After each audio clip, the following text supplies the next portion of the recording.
د کابل والی د کرایو باره کې تازه او ډیر سخت اقدام خو څنګه ولې ویډیو ګورئ چې خبر شئ.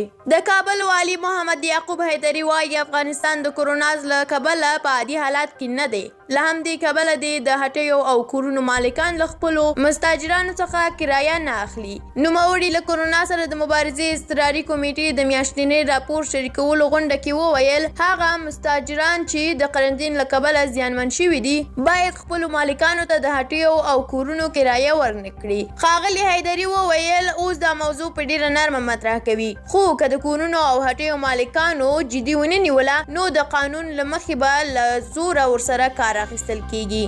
په داسې حال کې چې د کرونا په څیر وبا خپره ده خلکو خپل عواید له لاسه ورکړي دي او د قانون له پلوه دوی د کرایې په ورکولو مکلف نه دي. نوموړي له ټولو مستاجرانو وغوښتل چې که مالکان ورسره زیات جنجال کوي نو ستونزه دې له ولایتي ادارې سره شریکه کړي او مسؤلان به ورسره سخت قانوني چلند وکړي. دا په داسې حال کې ده چې په کابل کې د کرایه‌دارو او مستاجرانو شمیره لا معلومه نه ده خو ځینو مارکیټونو او د کورونو مالکانو مخکې خپلو کرایه‌دارو ته د قرنطین د مودې کرایه بخښلې ده خو ځینې ښاریان شکایت کوي چې مالکانو ترې په زور کرایه اخیستې ده. درنو لیدونکو مننه چې ویډیو مو تر پایه ولیدله. که ویډیو مو خوښه شوې وي لایک یې کړئ. د لا ډېرې ویډیوګانو د لیدلو لپاره زموږ یوټیوب چینل درسره سبسکرایب کړئ. که د کابل والي د دې اقدام په اړه کوم نظر لرئ زموږ سره یې حتما شریک کړئ. تر بلې ویډیو پوله الله مو سپارم. الله مو مل شه. تل دې وي افغانستان. ژوندی دې وي افغانستان.